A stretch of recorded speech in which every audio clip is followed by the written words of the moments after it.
Okay, we're on to the second brood box now. You can see the beard is still going strong. I have never seen this on my bees before, but I know once it gets hot, and it is hot, and once the hives get busy, that's what they do. And it's a sign of a very healthy hive. So just a close-up look at this second honey super. It's nowhere as developed, hello bee, it's nowhere near as developed as the first, but you can see some good comb on it, and a lot of it has been drawn out well beyond the edges of the frames, which was my goal for this year. Now this brood box I don't expect to be as full as the first one. Sorry, this honey super I don't expect to be as full as the first one, mostly because I only put this one on a few weeks ago. But it's time to harvest now. We've had a fantastic September. It's been 3 weeks of heat, very little rain, if any at all, and just absolutely perfect foraging weather for these guys. So that has helped my weak hive add a lot of bees. You see this frame? It's a shame. I couldn't give them another week. This frame is completely drawn out, but uncapped. So I will test this to see if it's nectar or honey. They say that if it pours out of the cells with the minimum amount of force, then it's not ready. It's not thick enough to be honey yet. But if it doesn't, then it's okay, particularly if it's mixed with honey that is capped and ready to go. So that's my theory anyway. I was also told about a water quantity tester, hygrometer or something like that, and that would really come in useful to be able to check your water content in this honey. I'm sorry I gotta smoke these guys this much, but I just need to get them off this box, because this box is coming off, and I don't want to forget and pull up a few thousand bees with me. Using more smoke than normal, I know I am. You gotta cut me some slack on that, because these bees got really nasty on me yesterday, and I don't want a repeat of that. I didn't use any smoke yesterday, and I practically used no protection, and I went home with about 8 stings because of that. So this is going to be a little more conservative. And here's another beautiful frame of uncapped but full nectar or honey. So again, I'm not dead set on harvesting these uncapped frames if I figure that they are not honey, not cured honey, I guess.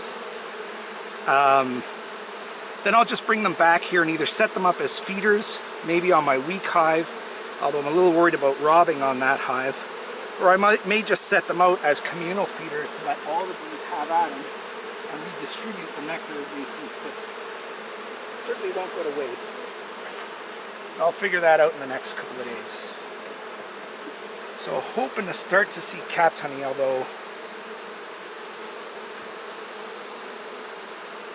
yeah, it looks like it's starting to be capped from this side in now. Now I use the bee escape. See, this side is just starting to get capped at the top, and this side is maybe about a third capped. Hopefully you can see it like that. See that?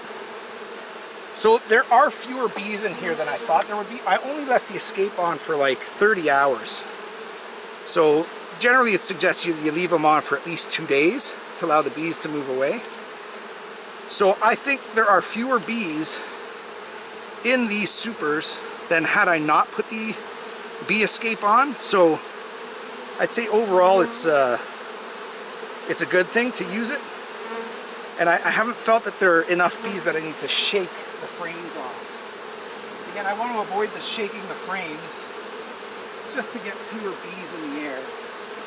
And that might equate into a lesser chance of being stung, a lesser chance of them getting really worked up. But we'll see. So far, so good. So here's a frame that won't be built up as much because it just wasn't spaced as well.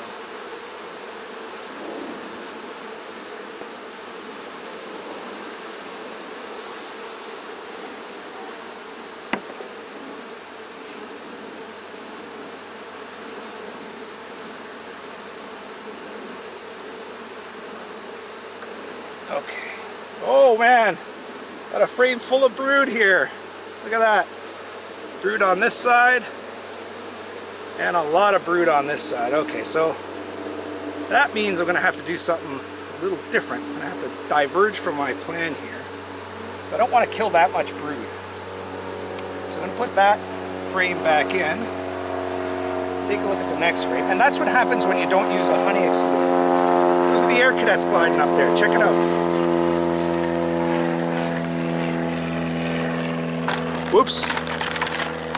See that glider up there? Those are the air cadets. I'm a former air cadet. I used to fly those things.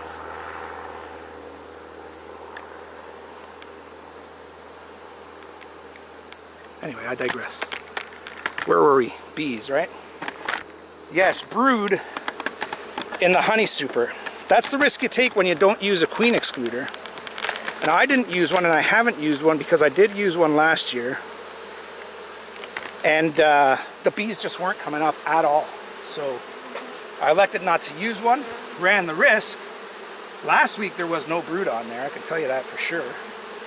But this week, I mean, this nest, this hive is just doing absolute gangbusters. So you see there's more brood. I think what I will probably do is I will end up perhaps inserting this brood into my weak hive. I've already given it 4 frames of brood, and actually the queen is laying nicely now. But I think a weak hive can always use more bees. Now we're getting back into the honey frames. See this one? Still not completely capped, but this one's probably good to go, and it is extremely heavy.